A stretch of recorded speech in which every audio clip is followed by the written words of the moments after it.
3 weeks earlier, the Mark estate had been a kingdom. 40 acres of manicured lawns, a main house that sprawled like a monument to ambition, and security that rivaled small nations. Carlos Mark had built it all from nothing, a second-generation immigrant who turned his father's small protection racket into an empire that stretched from New York to Miami.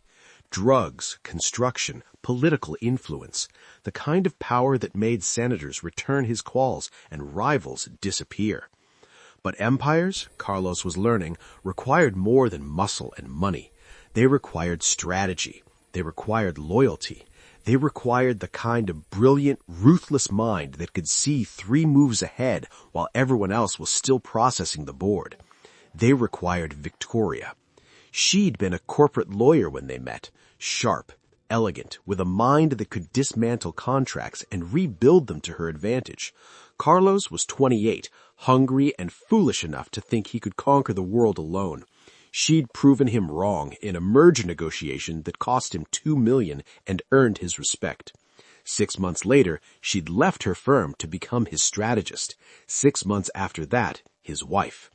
Now, 7 years and 1 daughter later, Victoria sat in Carlos's office reviewing shipping manifests while their 6-year-old daughter, Sonia, colored at the small table by the window.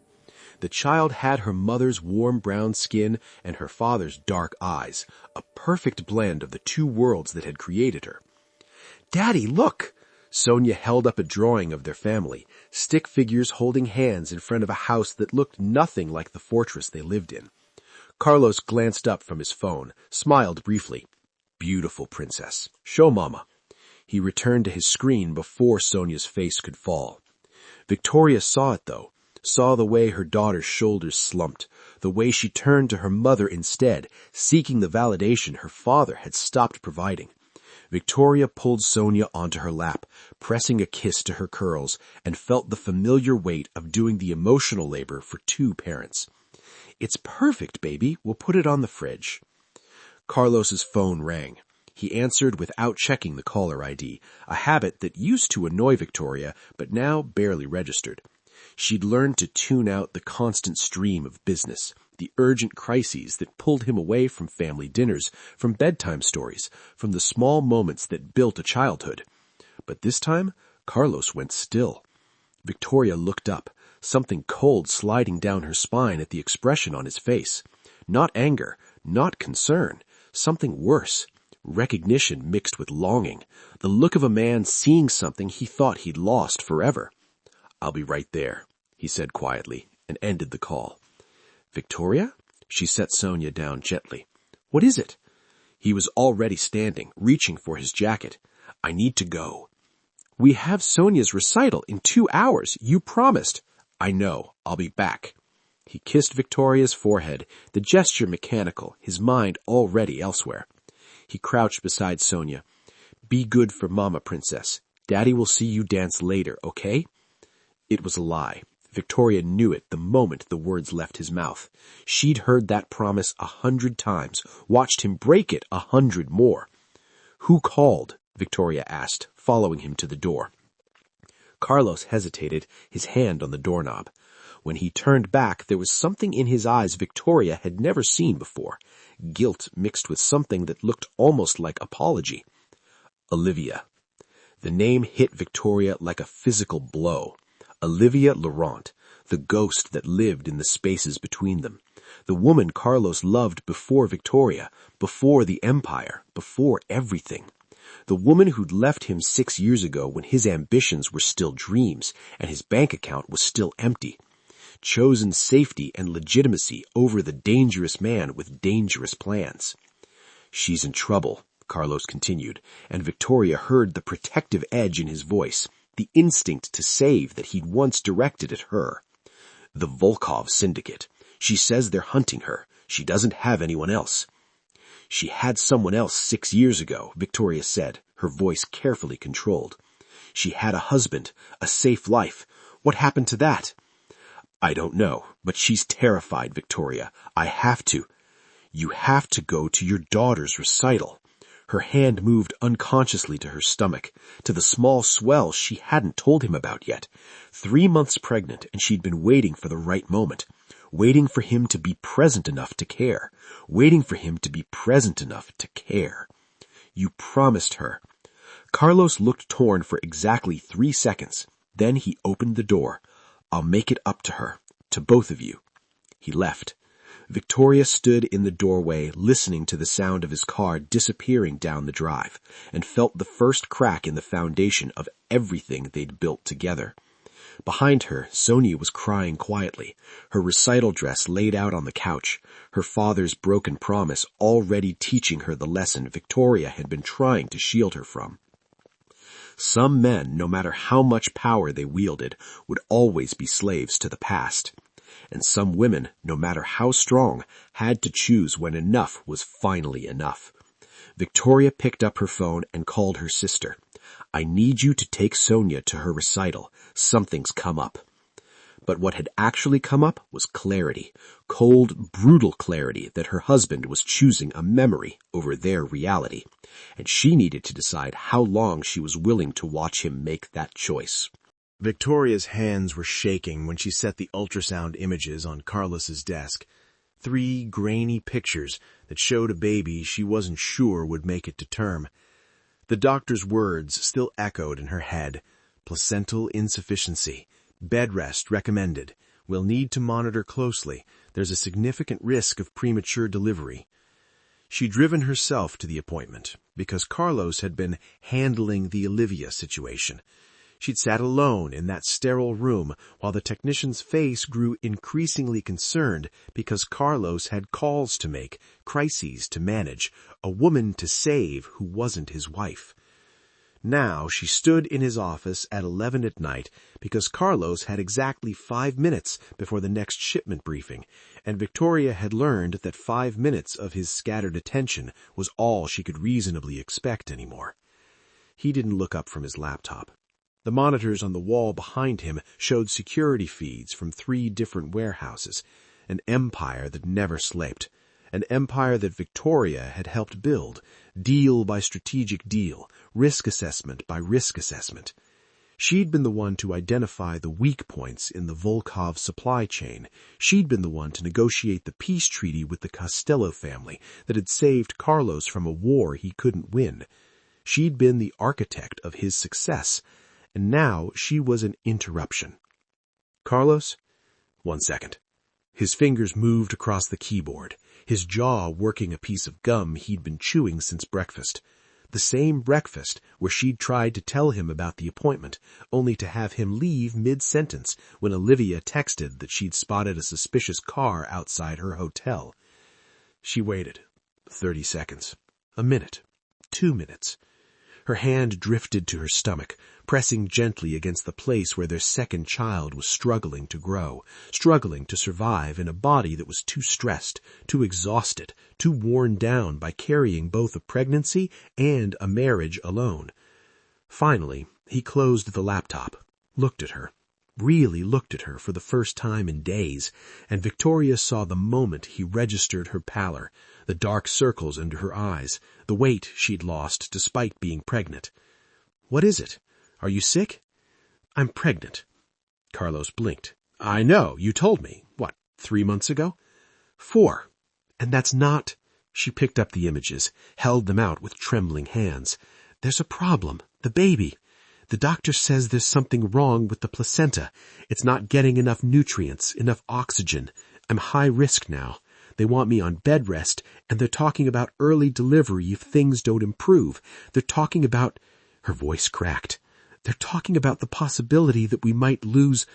His phone buzzed. Once, twice, 3 times in rapid succession, each vibration like a hammer against Victoria's composure. His eyes dropped to the screen.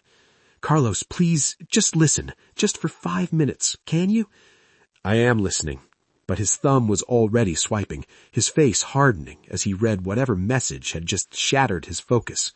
Christ! What? Olivia. He stood, shoving the phone into his pocket and reaching for his jacket draped over the chair. The Volkovs found her safe house. They're tracking her phone somehow. I need to get her out of there before... Before what? Victoria's voice cracked, just slightly, the careful control she'd maintained for months finally beginning to splinter. Before they hurt her? Before something happens to the woman who walked away from you when you had nothing? Victoria, she doesn't have anyone else. She had someone else 6 years ago. She chose him. She chose safety and money and legitimacy. She didn't choose you, Carlos. I did. I chose you when you were nothing but ambition and debt. I chose you when the Costello family put a price on your head. I chose you every single day for 7 years, and I'm standing here telling you that our child might not survive, and you're... She stopped, swallowing the sob that threatened to escape. You're leaving.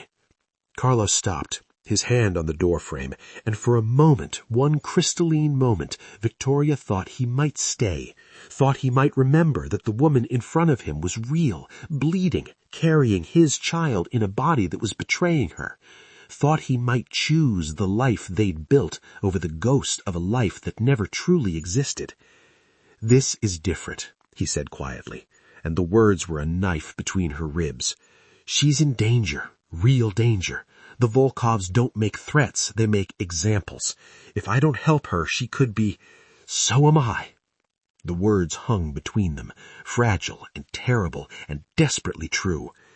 Victoria held up the ultrasound images again, forcing him to see them, to acknowledge the life that was slipping away while he ran toward the woman who never loved him enough to stay. So am I, Carlos. I'm in danger. This baby is in danger. Your daughter is sleeping upstairs in a house where her father is never home, never present, never... She stopped, breathing hard. When did I become less important than your past? Carlos looked at her, at the ultrasound images still clutched in her hand, at the exhaustion carved into her face, at the desperation in her eyes. He looked at her the way someone looks at a problem they don't have time to solve, an inconvenience in the middle of a crisis that feels more urgent because it's immediate and loud and demanding. Then he looked away. I'll be back in a few hours. We'll talk then. We'll figure this out, I promise. I'll call the best specialists. We'll get you whatever care you need, but right now I have to... Go, Victoria finished for him, her voice hollow. You have to go. He hesitated for one more second, guilt flickering across his face before duty, or was it obsession, won out. I'm sorry. Then he was gone. Victoria stood in the empty office, listening to his footsteps fade down the marble hallway, listening to the front door close, listening to his car roar to life and disappear into the night. She stood there surrounded by the evidence of their empire, the monitors showing warehouses full of product, the ledgers tracking millions in assets, the maps marking territory that stretched across 3 states. All of it built on her strategic brilliance, all of it crumbling because the man at the center couldn't tell the difference between a damsel in distress and a manipulator who'd found an easier mark. She placed one hand on her stomach, on the baby who was fighting to survive in a hostile environment, and whispered, It's just us. It's always been us. In the morning, she would call her lawyer. In the morning, she would start planning an exit strategy from a marriage that had become a slow death. In the morning, she would choose herself and her children over a man who kept choosing ghosts.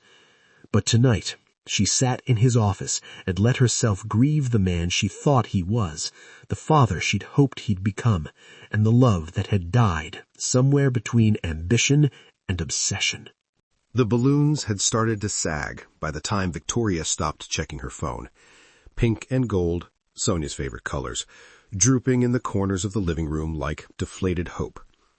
8 children sat around the table, faces sticky with frosting, their parents making polite conversation that couldn't quite mask the pitying glances they kept throwing Victoria's way. She felt their judgment like a physical weight. The wife of Carlos Mark, the woman who should have everything, standing in a room full of sympathy because she had the one thing money couldn't buy, a husband who showed up. Sonia sat at the head of the table in her princess dress, the one they'd spent 2 hours picking out, the one Carlos had said made her look like royalty. staring at the empty chair beside her, the one with Daddy written on a hand-drawn place card featuring crayon hearts and a stick figure that Sonia had drawn with painful care. She'd shown it to Carlos 3 days ago. He'd smiled, kissed her forehead, promised he wouldn't miss this birthday for anything in the world. 6 years old, and she was already learning what her father's promises were worth. "Maybe we should do the cake," Victoria's sister, Maya, whispered, touching her arm gently. Maya had flown in from Boston for the party, had watched Victoria transform from the confident woman who'd helped build an empire into someone who flinched every time a phone rang, hoping it would be her husband, dreading that it would be another excuse. Victoria checked her phone again. 2 missed calls from her, 5 texts, all unanswered. "Where are you? She keeps asking for you. Carlos, please, it's her birthday. Everyone's waiting. Don't do this to her." Nothing.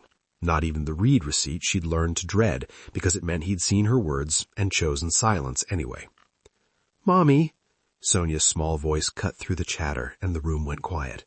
Every parent stopped mid-conversation. Every child stopped playing. They all turned to watch the little girl in the princess dress ask the question no child should have to ask. "Is Daddy coming?" Victoria felt every eye in the room, every parent silently thanking whatever gods they prayed to that it wasn't their child asking, wasn't their family falling apart in public. She crouched down beside Sonia's chair, smoothing a curl from her daughter's forehead, and forced a smile that made her face ache. "Daddy had to work, baby, but he sent you so much love, and we're going to have the best party, okay?" "He said he'd be here." Sonia's lip trembled, and Victoria saw her daughter fighting tears the way she'd learned to do over the past few months, swallowing them, pushing them down, pretending they didn't hurt. "He always promises." The words came out small and broken, and Victoria felt something crack inside her chest. 6 years old, and Sonia had already learned the cruelest lesson, that love wasn't enough, that promises were just words, that she would always be second to whatever crisis her father deemed more important. Victoria pulled Sonia close, breathing in the scent of her strawberry shampoo, feeling her daughter's small body shake with suppressed sobs. Around them, the party had dissolved into uncomfortable murmurs. Parents were exchanging glances, silently communicating their shared relief and judgment. Their children were watching with the peculiar intensity kids reserved for witnessing pain they didn't fully understand, but instinctively recognized. "How about we do presents?" Maya suggested brightly, trying to salvage what was left of the celebration. "I bet everyone brought you amazing gifts, Sonia." But Sonia wasn't listening. She was staring at the empty chair, at the place card she'd made with such hope, at the spot where her father was supposed to be. Victoria watched her daughter's face transform from hurt to resignation, saw the exact moment when hope died and acceptance took its place. It was the same transformation Victoria had undergone over the past 3 months, watching Carlos choose Olivia's every crisis over their family's daily reality. The same resignation she felt lying in bed at night, one hand on her high-risk pregnancy, wondering if her husband would even notice if she lost this baby the way he hadn't noticed she was losing everything else. The cake had 6 candles. Sonia blew them out while the other children sang, and Victoria took pictures with a smile that hurt her face, captured moments for a father who wouldn't look at them. She handed out party favors and thanked the parents and walked them to their cars, Sonia heavy on her hip, until the last family pulled away. Then she closed the door and let the smile die. Her phone buzzed. Crisis averted. Olivia's safe. Car broke down but got her to the new safe house. Be home by midnight. Victoria stared at the words, crisis averted, as if his daughter's heartbreaking was just another Tuesday, as if the child upstairs now, crying herself to sleep in her birthday dress, wasn't a crisis worth his time, as if midnight was an acceptable time to come home after missing your daughter's 6th birthday party. She typed and deleted 4 responses before settling on silence. What was there to say? That he was a terrible father? He knew. That she was done? Not yet, but soon. That Sonia asked for you 17 times during the party? It wouldn't change anything.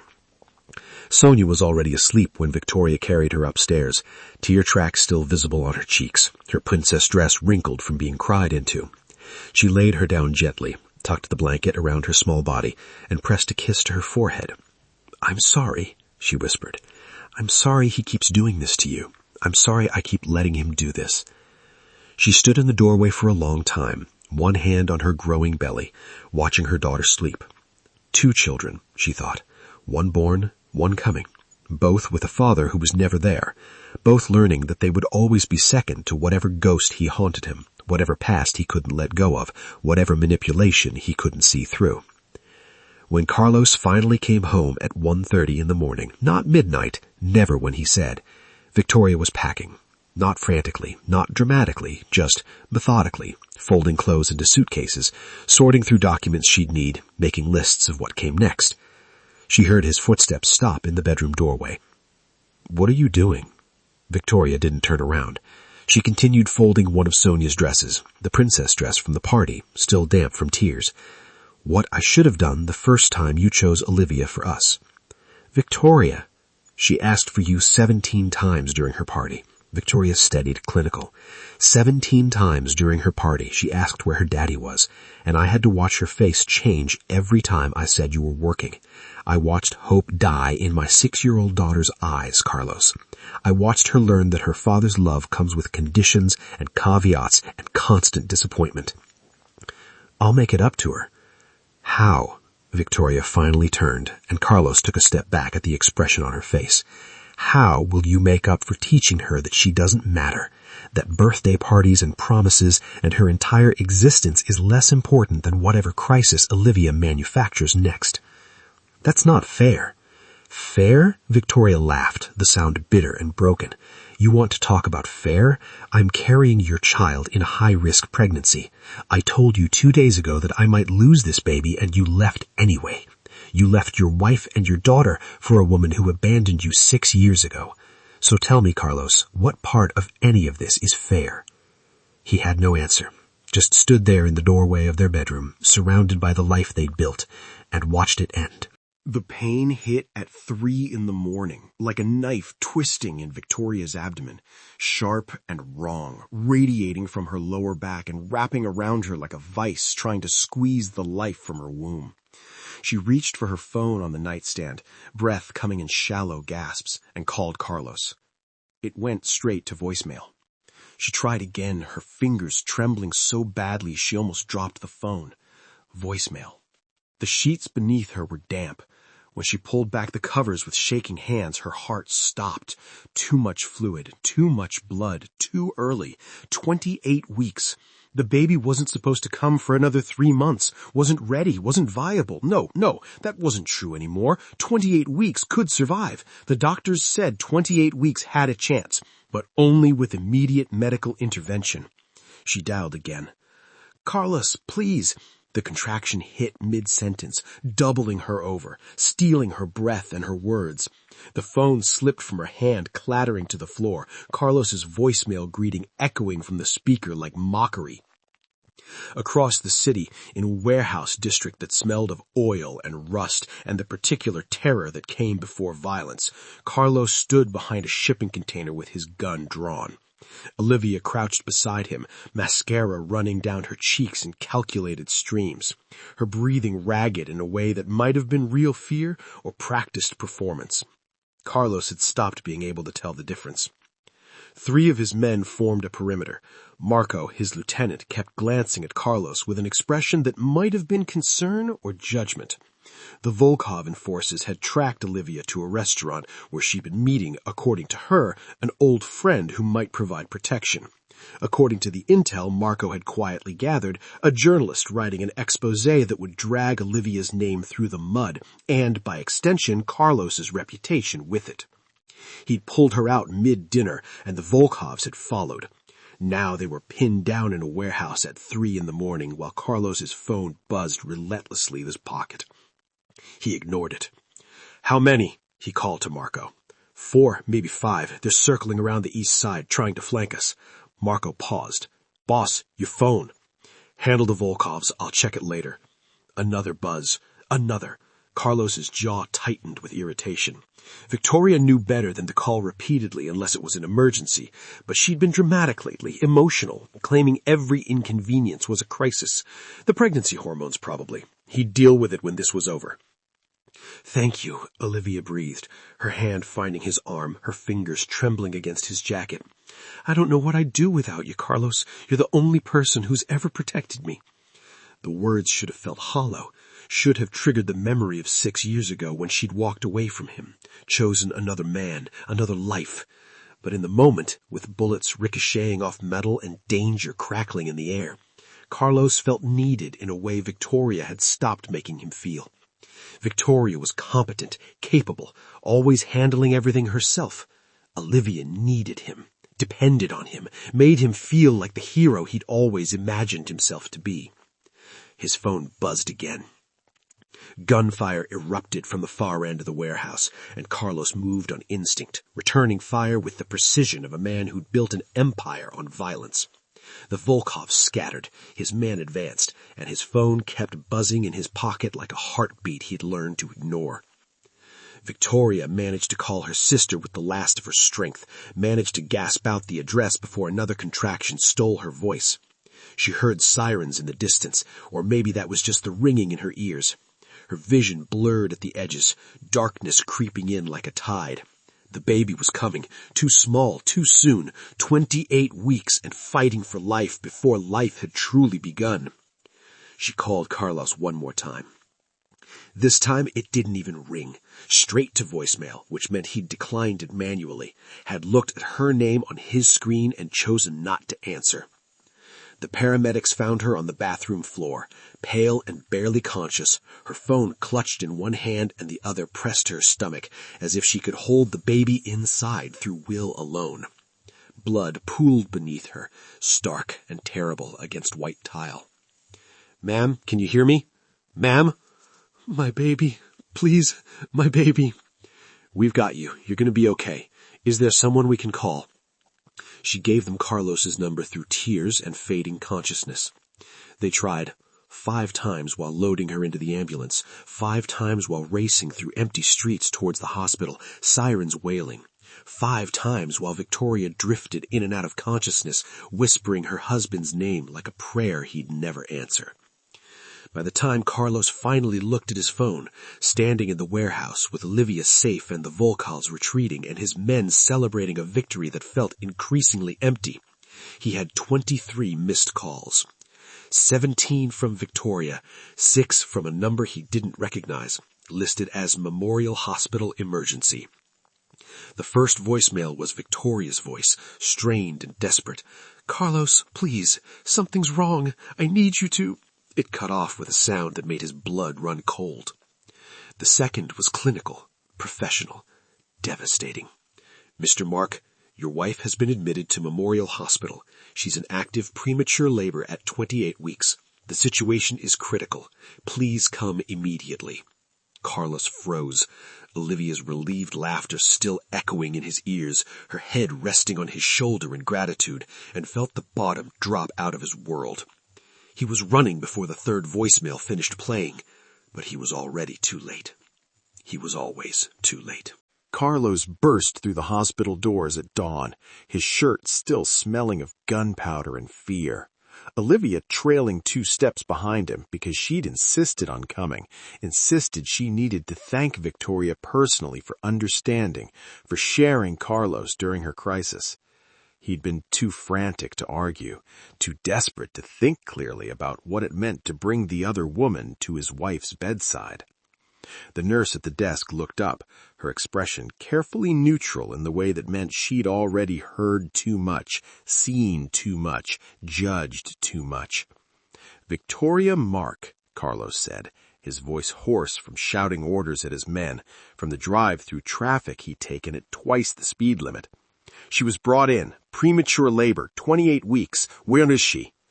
The nurse checked her computer with deliberate slowness. "She was discharged 2 hours ago." "Discharged?" Carlos's hand came down on the counter hard enough to make the nurse flinch. "What do you mean, discharged? The voicemail said critical. The baby was coming too early. What the hell do you mean, discharged?" "The baby was stabilized. 2 pounds, 6 ounces. He's in the neonatal intensive care unit. Critical, but stable. Your wife signed herself out against medical advice." The nurse's eyes flicked to Olivia, standing behind Carlos, then back to his face. Her expression said everything about what she thought of a man who brought another woman to the hospital where his wife had nearly died. She left instructions that you have visiting rights to see your son, room 304 in the neonatal intensive care unit. Son. The word hit Carlos like a bullet. Olivia's hand touched his shoulder. Carlos, maybe I should go. This is a family moment. I shouldn't intrude. He barely heard her. His son, 2 pounds 6 ounces, barely viable. A baby born 3 months too early because Carlos had been too busy playing hero to notice his wife was dying. I'll call a car, Olivia said softly, and Carlos nodded without looking at her, already moving toward the elevator. He saw the baby through glass and wire and machines that breathed for him. A tiny thing, more tubes than infant, his chest rising and falling with mechanical assistance. Skin so thin Carlos could see veins beneath, see the heart beating too fast, see the struggle for life written across every monitor and alarm. The nurse beside him spoke in that careful professional tone they all used when delivering bad news. He's a fighter, born at 28 weeks, 2 days, 2 pounds 6 ounces. We've got him on a ventilator, and the next 72 hours are critical, but he's strong, stronger than most preemies we see at this gestation. Can I... Carlos's voice broke. Can I touch him? Not yet. Maybe in a few days, depending on how he responds to treatment. Your wife was here for 6 hours. She held him for 10 minutes after delivery, skin to skin, before we had to put him in the incubator. The nurse paused. She didn't want to leave him. But she had. She'd left the baby, left the hospital, left Carlos. He drove back to the estate with his hands white-knuckled on the wheel, Olivia's absence a relief he barely registered. The sun was rising over manicured lawns that cost more to maintain than most people earned in a year. Everything looked exactly as he'd left it. The gates, the fountain, the stairs leading to a front door that had always represented victory. Until he opened it. Sonia's toys were gone from the foyer. The family photos that lined the hallway, 7 years of marriage documented in silver frames, all of them gone. Empty squares on the wallpaper showed where they'd hung. He took the stairs 2 at a time, his heart hammering against his ribs, dread building with every step. Their bedroom had been stripped. Victoria's closet stood empty, hangers swaying slightly as if she'd just finished. Her vanity, her books, her jewelry box with its carefully arranged perfumes, all of it vanished. The photograph of them on their wedding day that she'd kept on her nightstand, the one where they were both laughing, both young and stupid and in love, gone. He walked down the hall to the nursery, his footsteps echoing in the sudden emptiness of his home. The door was open. The room was empty. No crib, no changing table, no rocking chair where Victoria had planned to nurse her son while looking out over the gardens she'd designed. Just bare walls painted a soft blue and the ghost of where furniture had stood, marked by indentations in the carpet.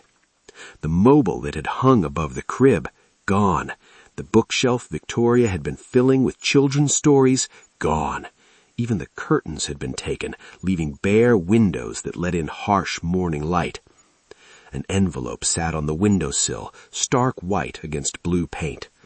Carlos's hands shook as he opened it. Legal header language, clinical language that boiled 7 years of marriage down to assets and custody arrangements. A temporary restraining order keeping him from contacting Victoria directly, from approaching within 500 feet of her residence once established, from interfering with her decisions regarding the children. And a single handwritten line at the bottom in Victoria's elegant script, the same handwriting that had signed contracts and drafted strategy and built his empire. You made your choice, now live with it. He stood in the empty nursery as morning light streamed through bare windows, and for the first time in his life, Carlos Merrick understood what it meant to lose. Not territory, not money, not power, Those were abstract concepts, numbers on a ledger, pieces on a board. This was real. This was his son fighting for life in a hospital while his mother fled from the man who'd failed to protect her. This was his daughter waking up in a strange place, asking for a father who taught her love meant disappointment. This was his wife, the brilliant, beautiful woman who'd built his empire, choosing to destroy herself rather than watch him destroy their family. He sank to the floor of the empty nursery, surrounded by the ghost of the life he'd thrown away, and finally understood the cost of his choices. But understanding came too late. It always did. The first sign came 3 weeks after Victoria left. 3 weeks of Carlos dividing his time between the hospital and ICU, where Antonio fought for every breath, and the empty estate where her absence echoed in every room. A shipment intercepted at the border, 50 million in pharmaceutical-grade product, seized because someone had tipped the feds. Carlos sat in his office, staring at security footage that showed his own men loading the trucks, and realized he didn't recognize half the faces anymore. Victoria had handled personnel. She'd vetted every hire with the meticulous attention of someone who understood that empires fell from the inside. She'd known which families were loyal, which were waiting for weakness, which would turn the moment the winds shifted. She'd built the infrastructure that kept Carlos's organization running while he played at being a kingpin. Now she was gone, and the foundation was cracking. Marco brought him the ledgers with an expression Carlos had never seen on his lieutenant's face before. Uncertainty mixed with something that looked like pity. 2 million missing from the offshore holdings, the digital trail scrubbed clean by someone who knew exactly where to look and how to hide their tracks. Professional work, Victoria-level work. Who has access to these accounts? Carlos asked, though they already knew the answer. Marco's silence was confirmation enough. Victoria had access. Victoria had built the system, created the protocols, installed the safeguards that were now keeping Carlos out of his own money. Can we bypass her locks? Not without her codes. She designed it that way on purpose. Multiple redundancies, biometric backups, the works. She said it was to protect us from hostile takeovers. Marco paused. Turns out it protects her from us, too. Carlos called her lawyer, got a pre-recorded message reminding him of the restraining order and advising him that all communication must go through legal channels. He tried her sister, got told in explicit terms what Maya thought of men who abandoned pregnant wives for their exes. He tried everything except the one thing that might have worked, admitting he was wrong and begging. Pride, Carlos was learning, was the most expensive luxury he'd ever owned. He drove to the hospital every day to sit by Antonio's incubator, watching his son fight battles no 3-year-old should have to fight.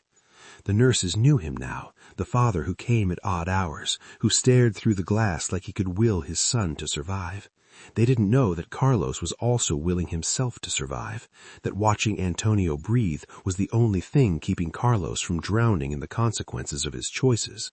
And every time he left the hospital, Olivia was waiting.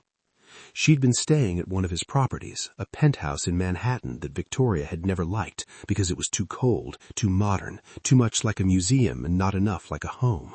Olivia fit there perfectly. She'd redecorated within a week, filled it with her things, made it clear she was planning to stay. "The Volkovs are still out there," she'd say whenever Carlos suggested she might be safe enough to leave. "I need just a little more time to figure out my next move." Carlos let her stay because the alternative was going home to an empty estate, and the penthouse was at least occupied, even if it wasn't filled with the right person. The third sign came as a phone call from Marco at midnight, 3 weeks and 4 days after Victoria left. "Boss, we have a problem." By morning, half his territory had flipped. The families who'd sworn blood oaths were now backing Dmitry Volkov's nephew, a younger man with hungrier eyes and a reputation for honoring deals. The word on the street was simple and devastating.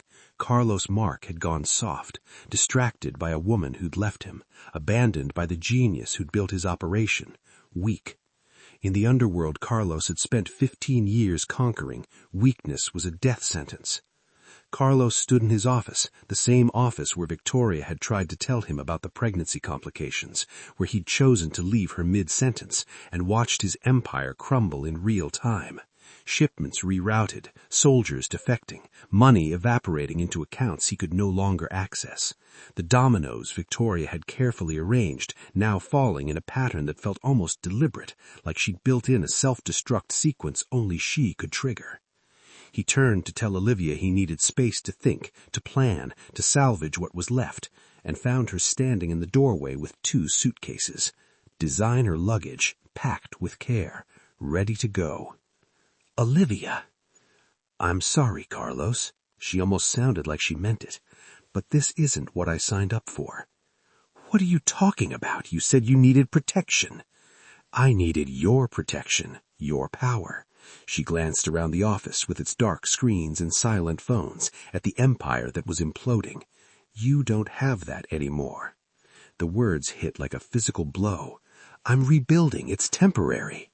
"It's not temporary. You lost Victoria, and Victoria was your real power. Everyone knew that. The families respected you because they respected her strategic mind. The deals worked because she made them work. You were the face, Carlos, but she was the brain. And now she's gone, and you're just a man with a gun and a reputation that's worth less every day. So you're leaving. Not a question, a realization. The moment things get hard, you're leaving. Again." "The Volkovs called off the hit 2 weeks ago, Carlos." She said it casually, like she was commenting on the weather. "I've been safe this whole time. They never wanted me. They wanted to distract you, and it worked beautifully." The world tilted. "What?" "They knew you'd drop everything to save me. Knew you'd ignore your wife, your business, everything that mattered. All they had to do was make me look vulnerable, and you'd come running." She smiled, sad and practiced, and not at all apologetic. "They paid me $500,000 to play the damsel. I would have done it for less. I missed you, you know, missed what we had. You had nothing. You left me. I left a broke hustler with delusions of grandeur. I came back to a king." Her eyes hardened. "But you're not a king anymore, so I'm leaving. Again." She walked out with both suitcases and a briefcase Carlos later learned contained bearer bonds worth $3 million, the last liquid assets he had, the emergency fund Victoria had insisted he maintain. Olivia had found them, forged his signature, and cashed them out over the course of 2 weeks. By the time Carlos checked the accounts that night, Olivia Laurent was already in Monaco, and his empire had become a ghost. He sat in his office surrounded by the wreckage of everything he'd built, everything he'd lost, and finally understood. He hadn't just lost Victoria. He'd lost the only person who'd truly seen him, loved him, built with him. The only person who'd chosen him when he had nothing and stayed when he had everything. And he'd traded her for a woman who'd never wanted him at all. The scar ran from Carlos's temple to his jaw. A jagged line that had required 32 stitches had left him with a permanent reminder at the night the Volkov lieutenant had come to collect. Carlos had survived. Barely. The kind of survival that left you waking up in a county hospital with no insurance and no one to call, with a face you didn't recognize in the mirror, and a life you couldn't remember choosing. That had been 10 months ago. 10 months since the empire fell. 10 months since he'd lost everything. Now he stood behind the counter of a bodega in Queens, ringing up cigarettes and lottery tickets for customers who didn't recognize the man who'd once commanded an empire. The tattoos on his neck, the ones that used to signal power, territory, danger, were hidden beneath cheap collared shirts from discount stores. His hands, which had signed death warrants and held absolute authority, now counted change and stocked shelves and mopped floors when the overnight guy called out. The owner, Miguel, was an old contact who'd owed Victoria a favor back when Carlos still had the power to collect favors. He'd given Carlos the job without questions, paid him under the table, and pretended not to notice when Carlos pocketed his entire paycheck every Friday without buying food, without paying for a better apartment, without spending a cent on anything, except one thing. Because Carlos wasn't eating much, wasn't sleeping, was spending every cent on a private investigator named Sarah Chen who charged $200 an hour to track ghosts. She met him in the alley behind the bodega during his lunch break. 15 minutes Carlos used to pace and smoke cigarettes he'd quit years ago and try not to think about Antonio. The baby would be 14 months now, walking, maybe, saying his first words, growing up with a mother who loved him and a father who was just a name on court documents. Sarah emerged from a black sedan, her tablet glowing in the dim afternoon light. No greeting, no small talk. She knew Carlos couldn't afford pleasantries at $200 an hour. Found something, she said, pulling up a map. Small town, Vermont. Property deed under her sister's name, but the utility bills spike in ways that suggest 3 people, maybe 4, living there. Water usage consistent with a family. Electric bills show activity that matches a young child. TV during typical kids' show hours, that sort of thing. 4? Carlos's chest tightened, his throat closing around the question. Victoria, Sonia, Antonio, and could be a nanny. Could be she remarried. Sarah's voice was carefully neutral, but Carlos heard the pity underneath. Could be a nanny. Could be she remarried. Sarah's voice was carefully neutral, but Carlos heard the pity underneath. I can't confirm until I get closer, and that means more hours, more money. The words hit like a fist. Remarried? He hadn't let himself consider it, hadn't allowed his mind to imagine Victoria with someone else, someone who came home for dinner, who didn't miss birthdays, who was there when she woke up screaming from nightmares about losing the baby, someone who deserved her. How sure are you it's them? 85%. Everything matches. Timing of the move, age of the children based on school enrollment records I managed to access. Even the car registration matches her sister's previous vehicles. But I need another $2,000 to confirm and get you an address, maybe pictures. $2,000. Carlos looked at his scarred hands, at the calloused palms from hauling boxes and scrubbing floors, at the fingers that used to wear a platinum wedding band he'd sold for $500 when he was still convinced he'd rebuild, that he'd make it all back. I'll get it. Carlos, Sarah's voice softened, just slightly, the first hint of humanity in their transaction. Even if I find them, you know there's no guarantee she'll see you. You have a restraining order. Legally, you can't even... I know. You might get one conversation, one chance to explain yourself. That's it. And she might not give you even that much. I know. He repeated, but his voice cracked on the second word, betraying the desperation he tried to hide. But I have to try. I have to... He stopped, swallowing hard. My son is 14 months old and I've never held him. My daughter is 7 and the last thing I did was break a promise to her. I know I don't deserve forgiveness. I know I burned everything to the ground. But I need them to know. His voice broke completely. I need them to know I'm sorry. Sarah studied him for a long moment, her expression unreadable. You really love her. I always did. I was just too stupid to choose her. She left without another word, and Carlos returned to the register. The afternoon shift stretched into evening. He rang up customers and restocked shelves and tried not to calculate how many hours he'd have to work to earn $2,000 when he made $12 an hour, had already worked 80-hour weeks. He pulled a double shift that night, took another job washing dishes at a restaurant down the block that paid cash, and didn't ask questions about the scar on his face or the haunted look in his eyes. He worked from 6 in the morning until 2 in the next morning, came home to a studio apartment that cost $800 a month and smelled like mildew, and collapsed on a mattress on the floor. He dreamed of Sonia's face at her 6th birthday party, the way it had crumpled when he didn't show up, the way she'd looked at him the last time he'd seen her, like a stranger who happened to share her DNA. He woke with his alarm at 5:30 in the morning and counted the bills hidden in his mattress with shaking hands. 1,800, 200 short. He looked around the apartment for anything of value left to sell. The watch Victoria had given him on their first anniversary, already pawned. His wedding ring, sold. His leather jacket, gone. The only thing of value he had left was a photograph. The one from their wedding day, the one where they were both laughing, both young and stupid and in love.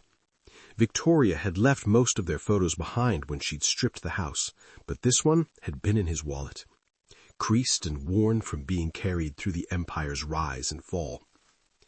He couldn't sell it. couldn't pawn it, but he could work 3 more shifts, sleep 4 hours, and push his body past its limits the way he'd pushed Victoria past hers. By Friday, through exhaustion and determination and borrowed shifts from coworkers who pitied him, he had $2,200. By Saturday morning, standing in Sarah's office with cash in hand, he had an address. "Small yellow house on Maple Street," Sarah said, sliding a folder across the desk. "No pictures. I didn't want to risk her noticing someone watching, but it's definitely her. Victoria Mark, now using her maiden name, Okafor. Sonia's enrolled in 2nd grade at the local elementary, and I confirmed 3 people living there, plus frequent visits from an older woman who's probably her sister." "Thank you." Carlos's hands shook as he took the folder. "Carlos?" Sarah stopped him at the door. "Don't go there expecting a happy ending. Don't go there thinking an apology will fix this. You're going there to do the right thing, even if the right thing means walking away after you've said your piece." "I know." "Do you? Because you have a history of not knowing when to let go. Not of power, not of Olivia, not of the delusion that you could have everything without sacrificing anything. But maybe it was time to learn." By Sunday morning, Carlos was on a bus heading north with nothing but a duffel bag containing 2 changes of clothes, his last $300, and a photograph of happier times he'd probably never see again. He was going to see his family, to apologize, to face what he'd done. And if all he got was one conversation before she told him to leave forever, then at least he'd have tried. At least he'd have finally chosen them. The town didn't have a name Carlos recognized from his old life. No territory markers, no families he'd dealt with, no history of violence that had touched this place. Just a main street with a hardware store, a diner called Millie's that advertised homemade pie, and a library that doubled as a community center. Mountains rose in the distance, covered in late autumn colors that reminded Carlos of a life he'd never bothered to live. Clean air, quiet streets, the kind of place where people waved to strangers and left their doors unlocked and knew their neighbors' names. Everything his world had never been. He found the house on Maple Street just after noon on a Sunday, white clapboard with blue shutters, a porch swing swaying gently in the October breeze, and a yard scattered with the archaeology of childhood. A tricycle lay on its side near the steps, pink and purple with streamers hanging from the handlebars. A sandbox sat beneath an old oak tree, plastic shovels and buckets half buried in the sand beside an elaborate castle that was either in progress or abandoned mid-construction. A soccer ball rested against the fence. Normal, peaceful, everything Carlos had never given them. He stood across the street, hidden behind a pickup truck that had seen better days, and watched. The front door opened. Sonia ran out first, and Carlos forgot how to breathe. She was bigger than he remembered. Of course she was. 14 months was a lifetime at her age.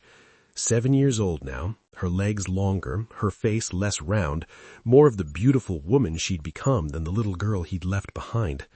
Her curls bounced as she raced toward the sandbox, and she was laughing at something, her voice carrying across the quiet street, and Carlos felt his throat close. He'd missed everything. Missed her losing that front tooth. He could see the gap when she smiled. Missed her growing tall enough to ride a bike without training wheels. The bicycle leaning against the garage was too big for a 6-year-old. Missed her learning to read chapter books. She had one tucked under her arm even now. Missed her 7th birthday, probably. Missed everything. Then Victoria appeared in the doorway, and Carlos's heart stopped. She looked different. Not diminished, not broken, but transformed. Lighter somehow, like she'd been carrying a weight for years and finally set it down.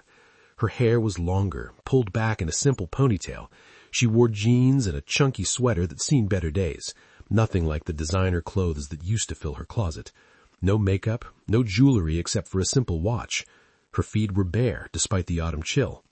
She was beautiful, more beautiful than Carlos remembered, and he'd thought about her every day for 14 months. And in her arms, wrapped in a blue blanket, despite the mild weather, was Antonio, Carlos's son, 14 months old, a baby he'd seen only through NICU glass, a child he'd never held, never fed, never soothed when he cried. Antonio was healthy, Round cheeks, bright eyes, no tubes or wires or machines breathing for him. He was alive, thriving, growing up without a father. Victoria settled into the porch swing, adjusting the blanket even though Antonio was clearly trying to escape it, and Carlos could see her face properly now. She was smiling. Not the careful, brittle smile she'd worn those last few months of their marriage, the one that said she was performing happiness for an audience who wouldn't notice anyway. This was real, unguarded, the smile of a woman who'd found peace. "Mama, watch this," Sonia called from the sandbox, and Victoria looked up, laughing at whatever elaborate design Sonia was attempting. "That's beautiful, baby. You're an architect." "What's an architect?" "Someone who builds things that last." The words hit Carlos like a bullet. Things that last. Things he'd never built. He'd constructed an empire of violence and money and power that had crumbled the moment the woman holding it together walked away. But Victoria had built this, a home, a life, a family that was whole without him. A car pulled into the driveway, an older sedan, practical and worn, probably 10 years old, but well-maintained. A man stepped out, late 30s, kind face, wearing a flannel shirt and carrying grocery bags. He called something to Victoria that Carlos couldn't hear, and she laughed, a real laugh, the kind she used to give Carlos before he'd traded it for ghosts. The man, James, Carlos recognized him from his brief appearance in Carlos's surveillance, roughed Sonia's hair as he passed, said something that made her giggle and throw a handful of sand in his direction. He paused to look at Antonio, reached out to tickle the baby's feet, said something that made Victoria smile wider. Carlos watched from across the street as the man who wasn't him lived the life he'd thrown away. Watched James carry groceries inside while Victoria followed, Antonio on her hip. Watched Sonia trail after them, chattering about her sandcastle. Watched the front door close on a scene of domestic simplicity he'd never appreciated when he had it. He stood there for an hour, maybe 2. Time lost meaning. Watching through windows as they moved through the house, Victoria in the kitchen, probably cooking, James helping, Sonia setting the table, a family, whole, healed, happy. Everything he'd destroyed. A neighbor walked by with a dog, an older woman who glanced at Carlos with the polite suspicion small towns reserved for strangers. "Can I help you find something?" "No, ma'am, just," Carlos gestured vaguely, "just passing through." "Long way to come to pass through." She studied his face, the scar, the exhaustion. "You in some kind of trouble?" "Not anymore," Carlos said, and realized it was true. He wasn't in trouble. He was just a ghost visiting the life he'd forfeited, the family he'd failed. The woman left, but Carlos knew his time was limited. Small towns talked. Someone would mention the strange man watching the house on Maple Street, and Victoria would know, and she'd call the police because she had a restraining order and every right to enforce it. Carlos took one last look at the yellow house with blue shutters, at the light glowing warm in the windows, at the life he'd never given them. Then he walked to the motel on the edge of town and rented a room for $50 a night he couldn't afford. Tomorrow he'd face her. Tomorrow he'd apologize. Tomorrow he'd give her the only thing he had left to give, the truth and the choice to reject it.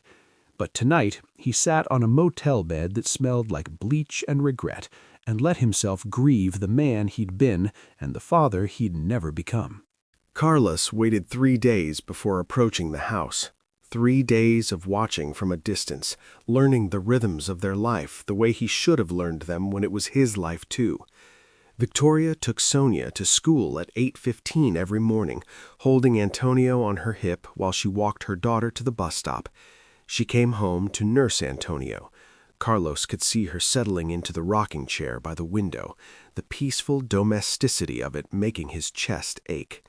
She went to the library on Tuesdays with Antonio in a stroller, came back with picture books and novels for herself. She visited the playground on Thursdays.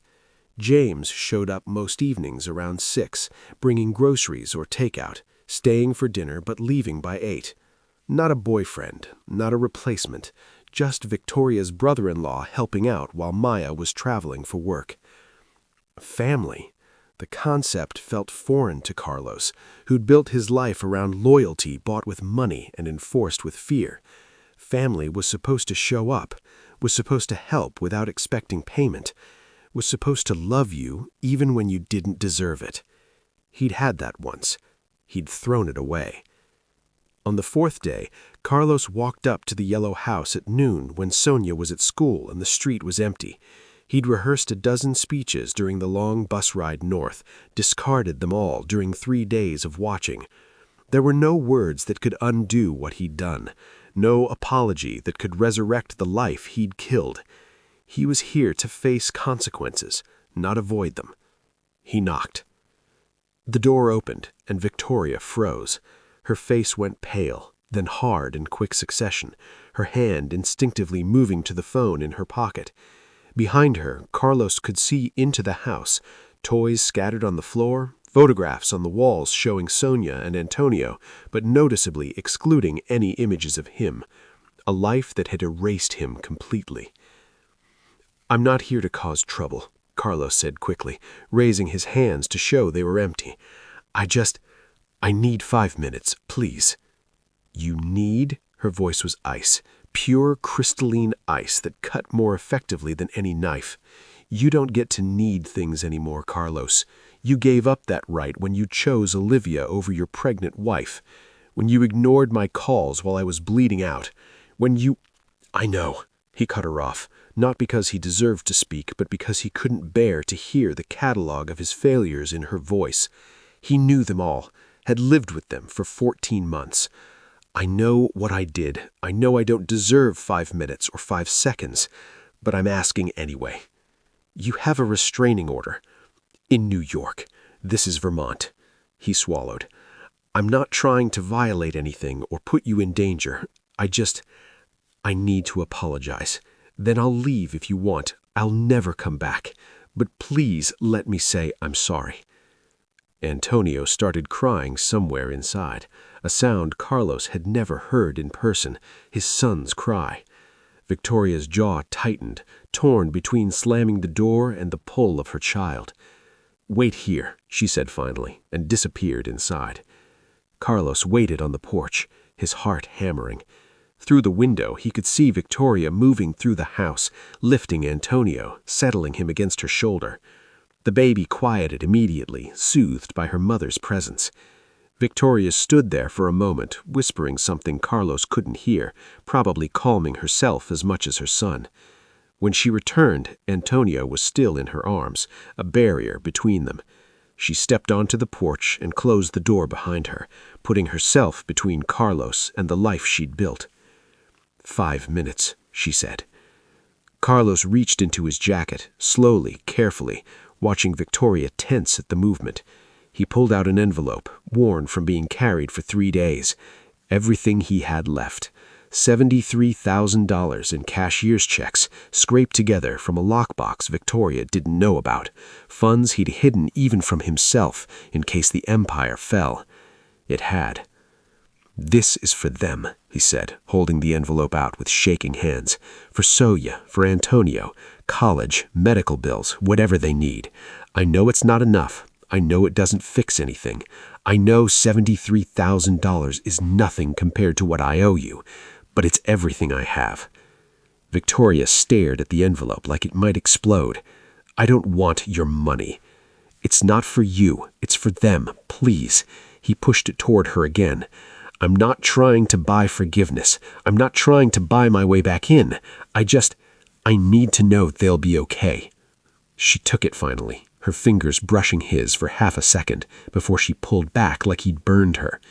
She held it in one hand while the other supported Antonio, and Carlos could see her struggling whether to throw it back in his face or accept it for their children. "Why are you here, Carlos?" He looked at her, at the woman who'd built his empire and raised his children and loved him through years of neglect before finally choosing herself, at the woman he'd failed so completely that she'd had to nearly die before he'd noticed, at the life she'd made without him. "I'm not asking to come back," he said quietly, each word deliberate. "I'm not asking for forgiveness because I don't deserve it. I'm not asking for a second chance at being your husband, because I destroyed that chance myself." His voice cracked. "I'm asking for the chance to be a father. Not the man I was, not the ghost who showed up for 5 minutes and left for 5 months. Just a father. Even if it's supervised visits, even if it's 1 hour a month in a public place with you watching, I want to know them, Victoria. I want them to know I'm sorry. It's too late for sorry." "I know," the words came out broken. "But I'm asking anyway. I'm asking for something I don't deserve. From a woman I destroyed, for children I abandoned. And if you tell me no, I'll leave. I'll sign away my parental rights. I'll disappear, whatever you want. But I had to try. I had to." He stopped, swallowing hard against tears. "I had to at least ask." Victoria studied him in silence, really looked at him for the first time since he'd walked away from her in the hospital. She saw the scar from the Volkov attack. She saw the cheap clothes from discount stores. She saw the brokenness he wore like penance, the hollowness in his eyes that came from losing everything that mattered. She saw a different man than the one she'd married, not better, not redeemed, just broken enough to finally understand what he'd done. "1 hour," she said finally, her voice steel.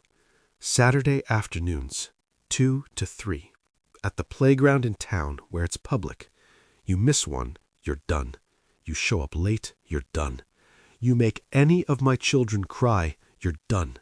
And if I ever see you with another woman the way you were with Olivia, if I ever hear that you've prioritized anything over showing up for them, you're done."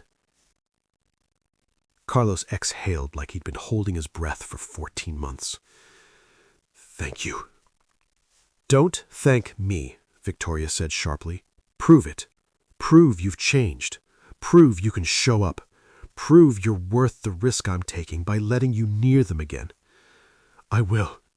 I swear." "Don't swear. Just do it." She shifted Antonio higher on her hip. "And Carlos, this isn't about you. This isn't about giving you another chance or making you feel better about being a terrible father. This is about Sonia and Antonio deserving to know their father, even if their father doesn't deserve to know them. This is about them, not you. Don't forget that." "I won't." She went inside and closed the door, and Carlos stood on the porch of the life he'd lost, holding on to the thread of a chance he'd never earned. He had 4 days until Saturday. 4 days to find a job in this town, to find a place to stay, to figure out how to be the father he should have been all along. 4 days to learn that love wasn't about grand gestures or saving damsels or playing hero. It was about showing up. Every Saturday, every time, even when it was hard. Especially when it was hard. Carlos walked back to the motel, his hands shaking with relief and terror, and called Sarah Chen to tell her he wasn't coming back to New York. He was staying in Vermont, building a new life in the ruins of his old one. 1 hour a week, 1 Saturday at a time, 1 chance to prove that even broken men could learn to keep their promises. If you've made it to the end of Carlos and Victoria's story, thank you for being here. Some stories aren't meant to comfort us. They're meant to wake us up. This is a reminder that the people who stand by us through our darkest moments, who build empires with us, who fight for us when we won't fight for ourselves, they aren't obligated to wait forever. Love has limits. Patience has breaking points. And sometimes, by the time we finally open our eyes, the person we took for granted has already walked away. If this story moved you, please subscribe. I create stories that don't shy away from the messy, painful truth about love, loyalty, and the consequences of our choices. Stories that make you think, feel, and maybe see your own relationships a little differently. Want to know what happens next? Does Carlos earn his way back into his children's lives? Does Victoria ever forgive him? Does 1 hour a week turn into something more, or does he lose them forever? Comment Part 2 below if you want to see how this story truly ends. If enough of you want it, I'll continue Carlos and Victoria's journey. And drop a comment telling me, have you ever lost someone because you took them for granted, or are you the one who finally walked away? Your stories matter. Share them with this community. Hit that like button if this resonated with you. It tells me you want more stories like this, raw, real, and unafraid to explore what happens when we choose wrong. Until next time, remember this: love ignored doesn't wait. It leaves. And when it does, no amount of money, power, or apologies can bring back what you destroyed. Take care of the people who take care of you before it's too late.